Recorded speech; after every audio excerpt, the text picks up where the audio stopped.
And before that, there was a much more unified core experience that people would have been ushered through in their college years. But with the elective system now, you get to pick from a smorgasbord, and there have been sort of oscillations. So today when you look at various curricula, you're going to get pure distributive systems, you're going to get core systems, and then you're going to get some fusion of the two. But the curriculum became more fragmented, and that process has certainly continued. But it wasn't just a change in curriculum. This development also had intellectual and religious dimensions. And it had to do with the process of secularization, which is a long-term process. The philosopher Charles Taylor has written this phenomenal book, A Secular Age, which sort of traces the origins of secularization well back into the Middle Ages. So that process was ongoing, but certainly there was sort of a tipping point in the mid-20th century. And then also in the mid-20th century, you have the earliest manifestations of what would become postmodernism. And so that is having an effect. And I would argue that both Sayers and Adler are reacting to those changes, and their solution is this re-engagement with the Western tradition, and again, to use Adler's phrase, the great conversation. Now, in the 1980s and 1990s, there was a reaction to this reaction, because that's how these things tend to happen. And in the 1980s and 1990s, there were these scathing critiques of the very idea of the great books and of some sort of definitive Western canon. And those critiques came from lots of different directions. So you had Marxist critiques, you had feminist critiques, you had postmodern critiques. But one thing that many of those critiques had in common is the reduction of the great books, in the words of one author, to the writings of dead white males. And that's not an entirely incorrect characterization, although I don't think it quite does justice to the canon. And when I was in college in the 90s, I went to Mercer University in Georgia, and we actually had a great books program. And so I had eight courses of the great books, and I remember having lots and lots of these impassioned conversations in the classroom about what counts as a great book. And I think it's fair to say that there are some legitimate questions to be asked about the great book. So what counts as a great book? How do you decide? Who gets to decide? And what's being represented in the great books and what's being neglected? So there are obviously perspectives and voices that aren't reflected in that canon. One of the most stirring defenses of this concept of the great books is Alan Bloom's classic, The Closing of the American Mind. And he makes this very impassioned plea for the tradition. And I love this quote from Bloom.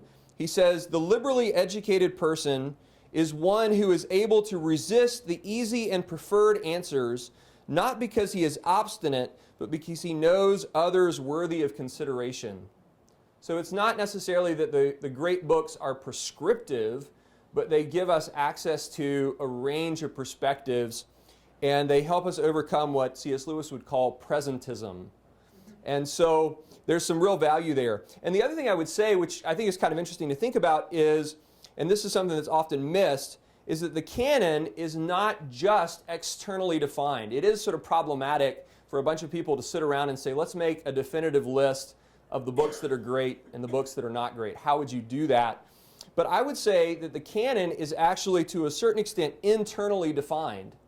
And if you think about this concept of the great conversation, you can see that the canon is that collection of books that carry on discussion and dialogue with each other. And so it's not an entirely arbitrary list of books. If others aren't dialoguing with those books, if they're not foundational for the conversation that comes later on, then I don't know if you can count them as canon. And there actually are some objective criteria that you could use to assess this. So Adler and Hutchinson in 1952, they published a 54-volume set of the great books of the Western world. And I have this on my bookshelf in my office. And it's an awesome collection, going all the way back to Homer and right up into the early 20th century. And one of the things that they pointed out is that some of the authors that they included at the end of that 54-volume set These would be late 19th century and early 20th century authors, people like Melville and William James and Karl Marx and Sigmund Freud. When you read their writings, you discover that those authors at the end of this conversation have read and commented on and cited 25 or more of the earlier books in the canon. So if you're going to make sense of those later authors, you have to read the early authors because they take for granted that their audience will know that tradition. And so I think what Bloom is saying is if you throw out the canon, you may be correcting for something, but you're obviously losing something else, which is you're losing that rootedness in this ongoing conversation. So, the Great Conversation, both Sayers and Adler advocating for a model of education rooted in this long-established tradition, both of them writing in the mid-20th century, but what they are doing is simply saying, let's return to the idea of tradition that has always been present in the West, this Great Conversation. So let's look at a couple of earlier manifestations of the Great Conversation. So I want to mention two that I've got on the slide, and then I'll just point to another one. And I picked two, and what's interesting about these is both of them are from the early 16th century. So both of them would be manifestations of what we might now call Renaissance humanism. One of them is from the Italian writer Machiavelli, most famous for The Prince, and the other is by the great Renaissance artist Raphael, his painting The School of Athens. So on the left here, I have a quote from Machiavelli. This is a letter that he wrote around the year 1513. And if you know anything about Machiavelli, he was from Florence, and Florence had this really bad habit of exiling people who would go on to be famous and who would then make fun of Florence in their writings. And so Machiavelli, living in exile, and he describes how he spends his evenings. So he says this, he says, "At nightfall, I return home and seek my writing room, and I divest myself on its threshold of my rustic garments, stained with mud and mire, and I assume courtly attire, and thus, suitably clothed, I enter within the ancient courts of ancient men, by whom, being cordially welcomed, I am fed with the food that alone is mine, and for which I was born, and I am not ashamed to hold discourse with them, and inquire the motives of their actions, and these men in their humility reply to me, and for the space of 4 hours I feel no weariness, remember no trouble, no longer fear poverty, no longer dread death, my whole being is absorbed in them." Which is just a fancy way of saying he goes home in the evening and he reads books.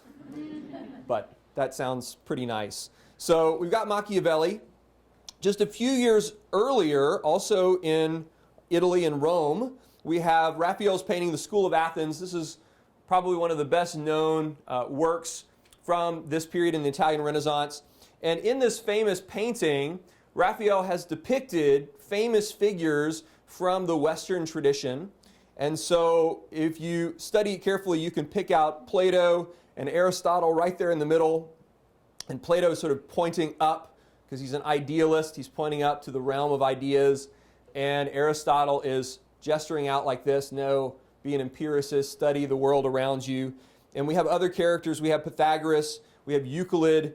This is a really fun painting because Raphael has included all of these little inside references. So he's actually painted in Michelangelo and Leonardo da Vinci. He's even painted himself in. He's right here. He's peeking around the corner. And he has a slightly broader conception of the canon. He has actually included, you'll notice in there, a guy in a turban. And that is the Islamic scholar Averroes, who was a famous commentator on Aristotle's writings. And so both Machiavelli and Raphael in their own way are acknowledging and are participating in this great conversation. Now another example of this, these are both 16th century, jump back a couple of centuries to the 14th century, and we have Dante, another famous Florentine exiled by his city. And Dante wrote the Divine Comedy, and there's a classic scene in Canto 4 of the Inferno where he visits Limbo. And in Limbo, Dante actually has a conversation with some of these same great figures from the classical past. So he's going to meet Homer and Ovid and Aristotle and Plato, and all the great writers of antiquity welcome him as their equal. So this is a very good way of flattering yourself. But again, it captures this sense of dialogue with the writings of the past. Now, when we look at these examples, I think that Machiavelli and Raphael certainly establish that the great books are classical, right? So they're saying you need to read these classical texts, engage with these classical thinkers. And as I said, this is sort of a manifestation of Renaissance humanism. I think Dante is an interesting example because he points to the idea that Christians also ought to be interested in this tradition. If you go and stare at Raphael's School of Athens, it actually has a sister piece, which is less famous, but if you look on the opposing wall, you'll actually see that Raphael has painted another image that is essentially the equivalent for the Christian tradition. So he's going to have the great popes and saints and theologians. So he is also aware that this is not just classical, but that there's a Christian conversation going on here as well. Now, those of you who know me know I have to bring in C.S. Lewis at some point. So I'm going to go ahead and do that now. C.S. Lewis wrote an essay. It's part of an introduction to another book.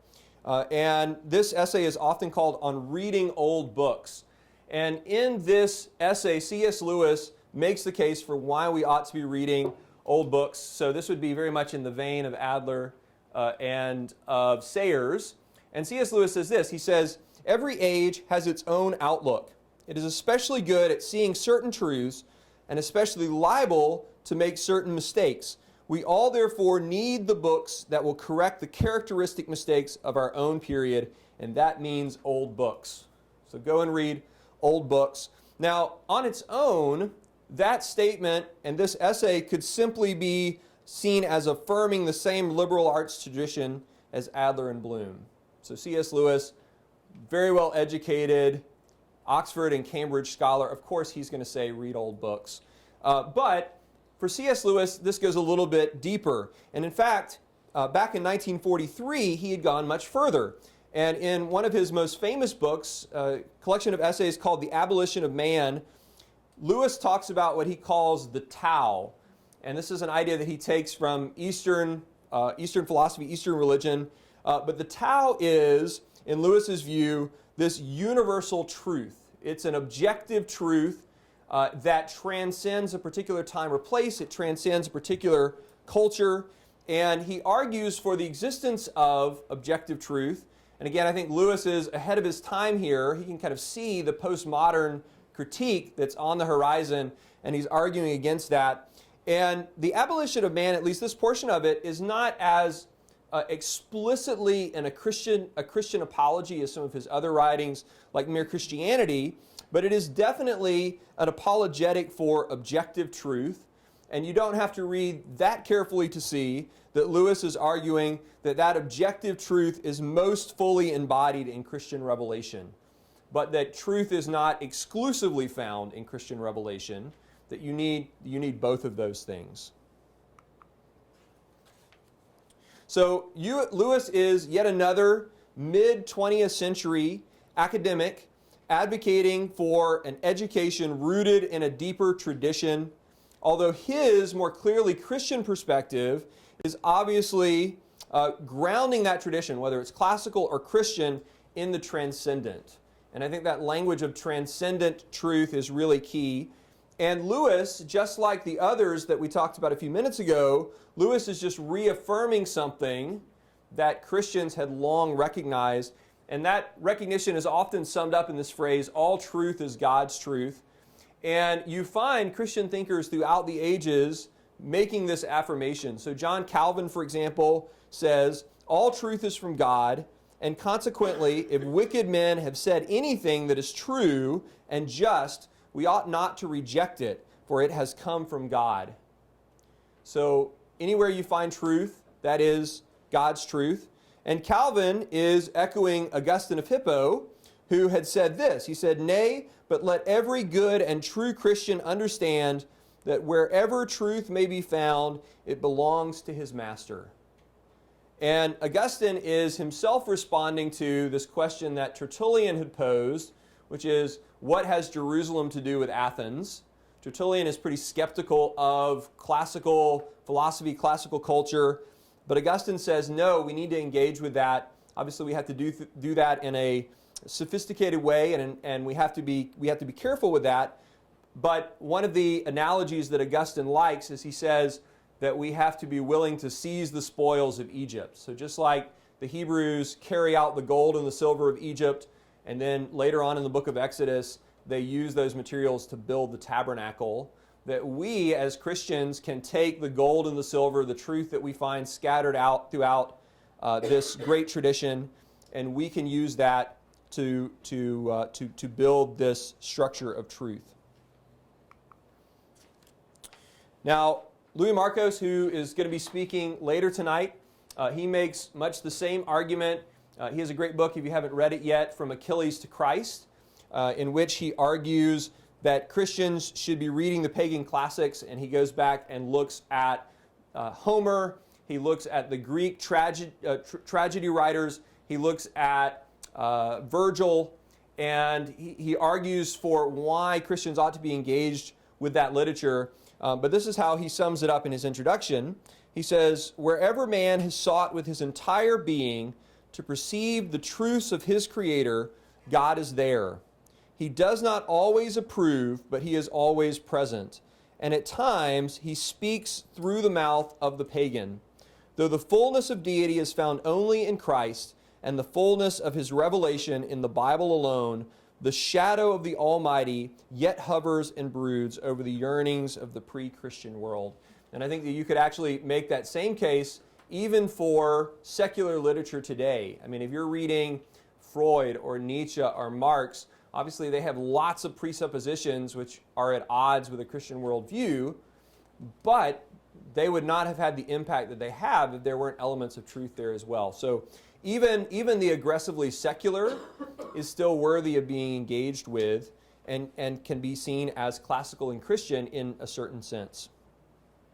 So I want to get kind of practical, where to begin. So you decide, I'm going to read the great books because they're classical and they're Christian. That's a daunting task because even if you define the canon narrowly, that's a lot of books. So it can be overwhelming. And so I just want to encourage you, because one of the best features of the Great Conversation is that we are all welcome to join the discussion at any time. And I think this is a really great metaphor. And in fact, I would say that our goal as educators is not to master the content of the great books, because that's impossible. Our goal is to be models to our students of what lifelong engagement looks like. And so wherever you are in the process, you can go ahead and begin to model and pull people along, take people along on that journey. And it's a lifelong endeavor. There are obviously competing lists of the great books. I would point you to St. John's College reading list. St. John's College has one of the most well-established great books programs in the country, and they have a long list. But when you first look at a long list like that, again, it can be daunting, it can be overwhelming. And so what I've decided to do is I have picked some different disciplines. So these are probably the subject areas where you might be teaching. And I've tried to come up with a top 10 list of great books relevant to that discipline. And everyone might not agree with my top 10, but I came up with the list. So I get to do that. And so I will kind of share these with you. And then if you would be interested in getting these lists or just getting these slides, shoot me an email and I'll be happy to send this along to you. I've got some more resources at the end. So for history and politics, and my area is in history, here are a couple of suggestions. So we have Thucydides' Peloponnesian War, and usually Herodotus is considered the father of history, but Thucydides wrote this fabulous history of the Peloponnesian War, and both history and political science, lots of interesting dynamics going on there. We've got Aristotle and his politics, and actually our word politics comes from the Greek, the polis, and Aristotle famously says in this book that man is a political animal. You may have heard that phrase. What he actually says in the Greek is, man is a polis animal. Aristotle thinks people thrive best in small city-states, and so Aristotle probably wouldn't like our big national 300 million people political entity. So we've got Aristotle. We have Tacitus, famous Roman historian. Machiavelli's The Prince. I mentioned Machiavelli earlier. And if you're only going to read one book by Machiavelli, The Prince is a good place to start. I don't think it's even necessarily a complete representation of the range of Machiavelli's thought. But Machiavelli's Prince is a perennial classic because he says at the beginning, many people have written about how government ought to be organized. There are lots of utopian accounts of politics. But he says, I'm going to tell you how politics actually works. And he proceeds to do that. And he has great words of wisdom like, it is better to be feared than to be loved. I don't know if that's a pedagogical philosophy, but it works for Machiavelli. We have Hobbes's Leviathan. We have John Locke's second treatise on government. And I like to have my students read selections from Locke's second treatise, and then we look at the Declaration of Independence, and we see that John Locke is basically the source for Thomas Jefferson. In fact, if Thomas Jefferson submitted the Declaration of Independence to his English professor, they would have to give him an F for plagiarism. But the standards were a little different back then. So we have Locke. We have Rousseau, his Social Contract. And then we have, from the American political tradition, the Federalist Papers, which, thanks to Hamilton, now everyone has heard of. And then we have de Tocqueville's Democracy in America and Karl Marx's Communist Manifesto. So this is a pretty diverse list. But the reason that I picked a lot of these is, again, if you want to participate in the great conversation, these are the books that are going to be cited over and over again. And the later writers in these lists are going to be really familiar with and conversant with the writers who came before them. So history and politics, we've got literature. This would probably be the most hotly contested top 10 because everybody has literary works that they particularly love. But I've included Homer, and I cheated because I put the Iliad and the Odyssey on one line. But again, I made the list, so I think that's my prerogative. We've got Sophocles and the story of Oedipus. And again, I mentioned Freud earlier. Freud references at least 25 of these earlier works in the canon, and he is very well read. And so when he begins to articulate his psychological theories, he develops what he calls, or describes what he calls the Oedipus complex. And if you don't know that story, it's a very disturbing story, and you can go and read that. So then we've got Virgil and his Aeneid, this classic Roman epic. Dante's Divine Comedy, which I mentioned earlier. Chaucer's Canterbury Tales. Shakespeare, and how do you pick one Shakespeare? But I picked King Lear. Milton's Paradise Lost. Faust. And then as we get into the 19th century, it gets even trickier and trickier.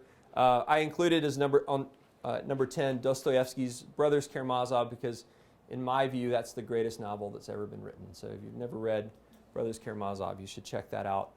Like other 19th century Russian literature, it's very long, but it's well worth it. Okay, theology. So theology and religion. Obviously, we have the Bible. And again, I'm cheating because that's not one book. It's actually lots and lots of books, but we're going to lump that all together. We have Augustine's Confessions, and my students right now in my Western Civ 1 class are reading the Confessions, and I personally have found that it really resonates with students, even though it's a very old text, that in some ways it seems very modern in the issues that Augustine is wrestling with. We have Athanasius's On the Incarnation, which is tied to this whole controversy about Arianism and the Council of Nicaea.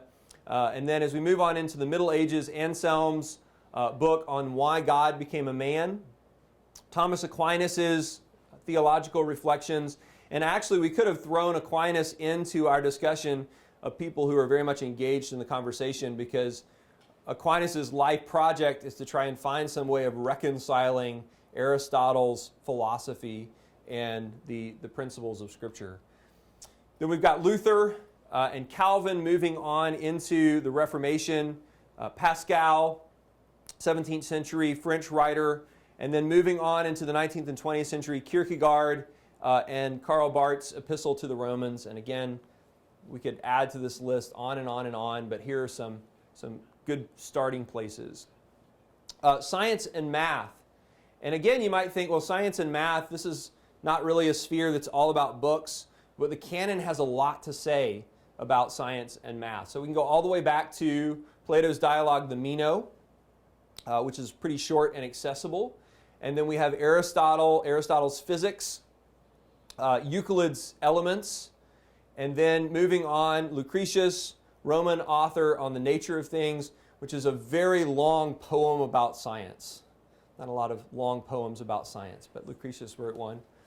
We have Francis Bacon's book on the new logic, and then Kepler and Galileo on astronomy, Newton's Principia, where if you ever wonder where calculus came from, there's the answer to that. And then moving down into the 19th century, we have Darwin's Origin of the Species. And again, some of these authors are going to accept and advocate for Christian presuppositions. Galileo does that in his writings. Some of them, like Darwin, are obviously going to be at odds with Christian presuppositions. And yet, if you're going to understand modern science, you have to engage with that literature.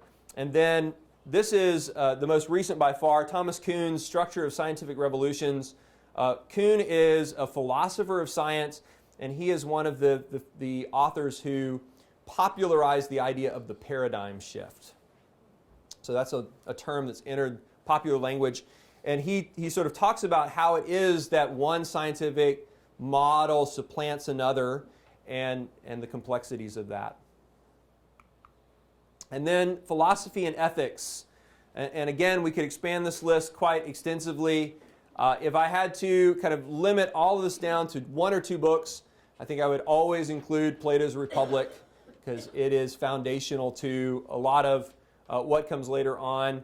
In fact, one early 20th century historian of philosophy wrote, Western philosophy is basically footnotes to Plato. So Plato asked all the questions, and for 2,200 years, 2,300 years, people have been arguing about the answers. We have Aristotle, his Nicomachean Ethics, where he introduces the concept of the golden mean. We have Augustine's City of God. And then moving on into the 16th and 17th century, we have Descartes, we have John Locke, Hume, Adam Smith on economics, and then Immanuel Kant on ethics as well, John Stuart Mill, and then Friedrich Nietzsche. So again, these are, and even 10 books can be a little daunting, but if you're wondering where to start, these are some good places to start, and then you can move on from there. Now, I want to make just a couple of suggestions and then open up for some questions. So one of the things I would say is, when you start reading the great books, it's not just the number of books, but these are difficult books in many cases. So you begin with gusto, you open up, you read the first few pages, and you're like, this is hard work, and maybe you're not sure what's going on. So I would say definitely you want to consult good secondary resources. And there's a lot of really good books out there that are intended to help you read the other good books. And so I've just included a few of those titles here. Adler's book, How to Read a Book, is on there. Will Durant has a great story of philosophy, history of philosophy, where he talks about a lot of these key thinkers. So this is a good starting point. Definitely consult some of these resources. And the other thing I would say is, don't read the great books alone. I mean, it would be kind of sad to engage in the great conversation and to do it alone in your room. I guess that worked for Machiavelli. But the best way to read the great books is to read them with other people. So I think reading groups, or just challenging people to read them and discuss them with you. And as I said a few slides ago, this is not something that you do and you mark off the list. This is a lifelong process. You're never going to exhaust this tradition, but it's a very rewarding experience. And I think our goal as educators is not so much to memorize a lot of information about old books and then to tell it to our students and to test them over it. Our goal is to model what lifelong engagement with this tradition looks like. And they may not understand, they may not remember everything that you say, but I think what they will remember is the enthusiasm for great books that you have modeled, and that will have a dramatic impact on them as their life progresses. So I'm going to go ahead and stop there, and I would be happy to answer questions or just to have a conversation with those of you in the room about the challenges of reading great books. So any thoughts or comments or questions? Yeah.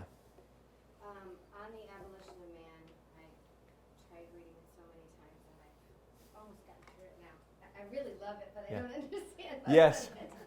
Because I love C.S. Lewis too. But I want to finish a thought that I didn't quite get all of what you were saying. And it was like the idea in that book is that the Tao is the universal objective truth that transcends everything, you said. And then it's an apologia for objective truth. And then the next thing you said was it's most fully embodied in Christian revelation, but not fully embodied. Right. And you said you need both things. Yeah, so what I mean by that is if you had to pick Christian revelation or everything else, obviously you would pick Christian revelation. But because we believe that God created the world and it's good, and because we believe that all human beings were created in God's image, then even people and cultures that did not receive God's direct revelation were created in His image, and so they will have these glimpses of that objective truth. And so, I guess what I'm saying there is that Scripture should be our touchstone, and Lewis would agree with that. But that we can learn from other sources, and that certainly from an apologetic standpoint, to see where the ideas that Scripture affirms are also affirmed by all of these different diverse traditions is affirming to us, and it's an effective apologetic tool. Yeah. I have a question that kind of follows it. Yes. So if you were to summarize really quickly, what the purpose of this is. I'm with you. I will read books even just for the reading itself. Yes. Right? For the sake of reading. But I have heard arguments in the past, well, why don't you just read the Bible and, why do you need all the other things? Yes. And I know you just mentioned the apologetics, obviously. Yeah. So what else? I mean, the other thing is, there's a reason I think that we call this classical Christian education and not just Christian education, because there are lots of schools that would say that they give a Christian education, and it's not that we're saying Christian education isn't the goal, but I think what classical Christian adds is that Christianity is one component of the Western tradition. It's a constituent component. But if you really want to be well educated, and also if you really want to understand Western tradition, you're going to have to look at some of these other elements that have come in. And I think, you could do this in lots of different spheres. One sphere that you could do this in would be the arts. If you go to Europe and you go to a museum or you go and look at the architecture, if you don't know anything about history or about the Christian tradition, you're not going to be able to make sense of any of that art. So it's like even if you didn't accept the truth of Christianity, you would still say that someone was educationally impoverished if they didn't understand that history, because it informs so much of the contemporary world. And so I think what we're saying is classical and Christian, there are two strands. They're not the same thing, but they are complementary certainly. And I think Lewis's point is that they're not just complementary, that they are actually in some ways both manifestations of this underlying objective truth that we as Christians affirm. Yeah. What's your feeling on some of the books that are hard reading using translations rather than original Yes. And I think the reality is almost all of the great books you're going to read in translation. I don't think there's anything wrong with that. I do tell my students, so in my Western Civ classes, they have to read several of the great books. So in Western Civ 1, which I'm teaching right now, they read Plato's Apology, which is his account of the trial of Socrates. So that would originally have been in Greek. Obviously, they read it in English. And then they read Augustine's Confessions, which would have been in Latin. And then they read the Inferno, which would have been in Italian. And they struggle to get through it. And given maybe their lack of motivation or poor time management, they don't read every page. But some of them read it, and they get it, and they like it, and I can see that in their papers. And then I tell them on the day that we discuss it, good, you'll like it better the next time you read it. Right? And they look crestfallen. They're like, I have to read it again. But the great books are better the second time, and they're better the third time. And so you're probably not going to read them in the original languages. I think it can be helpful to read different translations of them.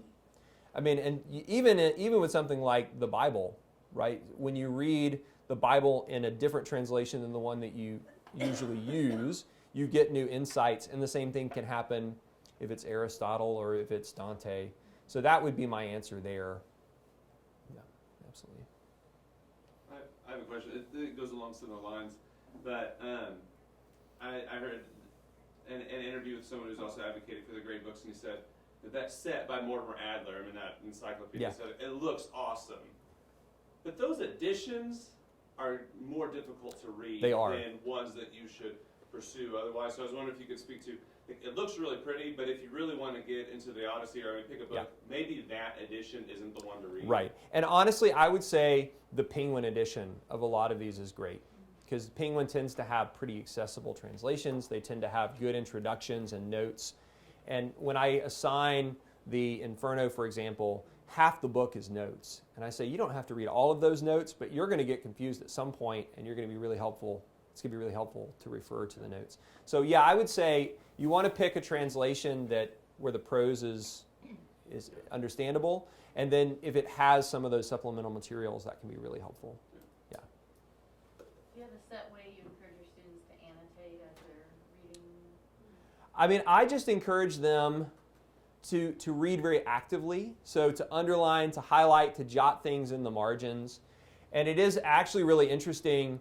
Within history, there is a subfield of history, which is the study of marginalia. So historians actually look at what's written in the margins of books. And so you can actually go and look at Martin Luther's copies of Augustine's writings. And you can see Luther reading Augustine and the insights that he's gaining that will then spark his theological discoveries. And so I say read actively and jot things in the margins. And there are different ways of doing that, but I always encourage students to write in their books. Yeah, librarians probably not super happy about that. Yeah. You teach in college, they can buy their books. That's right. That's right. You don't have that much. So, well, and actually, you know what, Christian, you've had this experience. I do it with a pencil. But when I read a book from our college library, we don't have any college librarians here, so I can say this. I underline things, and I jot things, and I put little stars. And you are doing future readers a service, right? So just think of it. Tell yourself that. Yeah. We're assuming no one else is going to read that. That's assuming someone else ever reads that book. But yeah, that's right. Yes. So. I'm interested in the idea of the Western tradition, and I know that's really under attack right now. Mm-hmm. The great books, because it's like you're just limiting that to a lot of Western sources. So what do you think about the possibility of like including Confucius? Because I know the Tao, and C.S. Lewis, he's talking about that. So what do you think about that? And I think in terms of classical Christian curriculum, I think emphasizing the Western tradition makes a lot of sense. But I think Lewis is right that you ought to branch out beyond that. And so I would certainly be very favorably disposed towards that. But if you're only going to read a few things, I think start with the Western canon and then branch out from there. How do you encourage like high school students that have read in the Christian, classical Christian tradition, and then say they go to a state school and they go to their first English class, and all of a sudden they're reading, this vast modern collection. Right. What arms do you give them to say, hey, you're prepared for this? Yeah, I think what you have to say is that there are intellectual and literary fads, right? And then there are the perennial classics. And it is interesting because even when you begin to read non-Western literature, in my Western Civ 2 class, I have students read it's probably the classic 20th century African novel, Things Fall Apart. And you can read it as an example of African literature. It's a kind of a critique of imperialism. But Achebe, the author, has read Greek tragedy, and his main character, Okonkwo, is a Greek tragic figure. So even he is being shaped by the canon. So you're not going to persuade everyone, but I think because you can then engage with the works that have mattered in the past, it's going to be validated over time.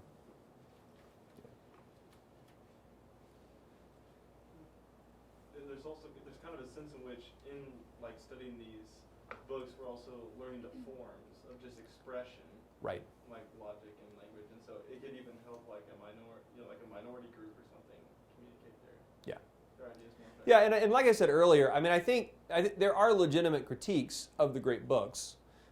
When I did my great books program, I did 8 semesters of the great books, and we read Sappho's poems, we read something from Jane Austen, and we read Flannery O'Connor's short stories. So we read 3 female authors, and to say that books exclusively by men exhaust the tradition obviously isn't the case.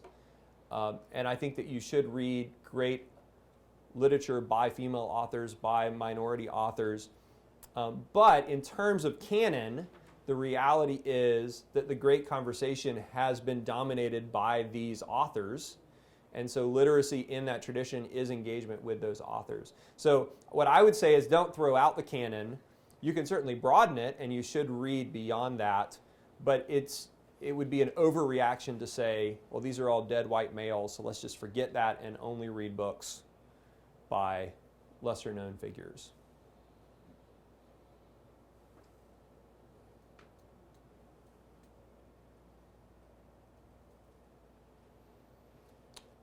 Okay, well, thank you very much. And like I said, I would be happy if you want to send me an email.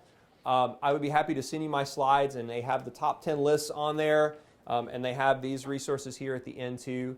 And so if you want that as a resource, I'd be more than happy to send that to you. So. Do we have your email? Yeah, so it is Pardue at SofO.edu.